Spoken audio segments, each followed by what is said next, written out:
Я быў рахманы і багаты, у столцах меў 4 хаты, але змяніліся расклады, і вось я ў лесе з аўтаматам.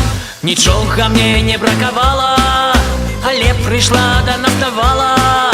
І вось у лесе я, рабяты, сваім камандую атрадам. Каб мы калі каму чаго, дык мы ніколі нічога ніякага. А калі што якое, ды што там якое. Но я вясёлым быў мужчынам, віно жанчыны адпачынак. Але які там адпачынак, калі руйнуецца айчына. А я ішоў сабе па полі і зразумеў, што ўжо даволі гнуцца як таполі. Вяртаць нам трэба нашу волю. Каб мы калі каму чаго, дык мы ніколі нічога ніякага.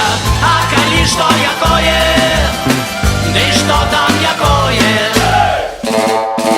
Лясное нашее братэрства жыве, пакуль грукочу сэрцы. Цяпер у нас такая праца,